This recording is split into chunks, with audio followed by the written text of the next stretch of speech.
could always use your credit card to buy a Visa gift card, and then you could spend that money in whatever time frame you want. Hold up, before you go and get buyer's remorse, the nerds gave me some knowledge straight from the source. Alright, so I heard T-Pain wrote a little jingle talking shit about me, and today I'm gonna react to it. So before I even watch the video, I have a little bit of an initial reaction. It's rather interesting that they chose T-Pain for a financial wellness campaign, considering in 2019 he famously blew $40 million and got his Rolls Royce repossessed because of it. I think that kind of immediately discredits this entire campaign. It kind of makes perfect sense though, because he clearly needs the money, and if a company like NerdWallet actually knew what they were doing, then they would have never picked someone like T-Pain to be the face of this campaign. So from the very start, I think this entire campaign is discredited, and NerdWallet is clearly not the most reputable organization. I also noticed that the video on NerdWallet's TikTok has over 500,000 views, but not that many likes, which means that they actually put money behind this video to make it get more views.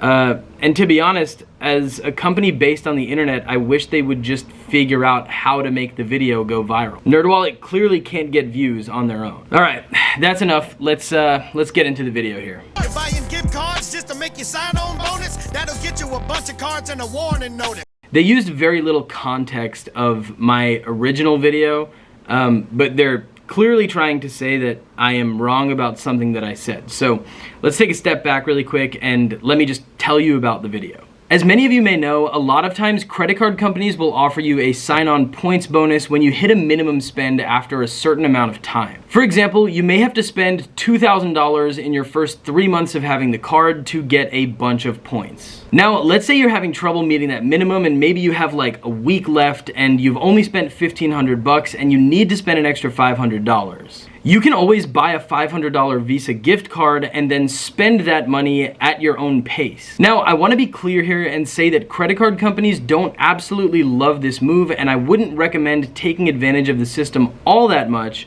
but it does work, and I've maybe personally done it, if that's not incriminating, and I also know many people who have done it themselves. So again, maybe not the most by the books move, but it does work. All right, back to the video. What you're doing is manufactured spending, and that relationship that you got with your lender, that'll be ending. Yeah, because if they catch you trying to push this button, they can cancel your account, and now you just got nothing. And not to mention, buying gift cards is still spending money, and you can't pay your debt back with them. Now that's funny. What? Who uses credit cards to pay debt? A credit card balance is debt. This doesn't really make any sense. Spending $500 on your credit card, no matter what you spend that $500 on, will bring up your credit card balance, and therefore you will incur more debt. I'm not really sure what your point is here, Mr. Payne, and to be entirely honest, I don't think you do either. All right, back to the video. So before you go out and start trying this hack, see what the nerds have to say. You know they got your back, and that's that. This was a money mic drop with your boy T-Pain and NerdWallet. If you've been seeing financial misinformation on this app, tag the nerds and they'll let you know what's popping. You heard? Financial misinformation, good. So part of me is like, okay, that's kind of cool. Maybe a little bit funny, I guess. Anyways, it's interesting that someone who was relevant back when I was 12 years old is now like talking about me for a campaign for a shitty company. But to be honest, I'm not even really hating that much on T-Pain. He clearly needs the money, and if I were in his position, I probably would have taken it as well.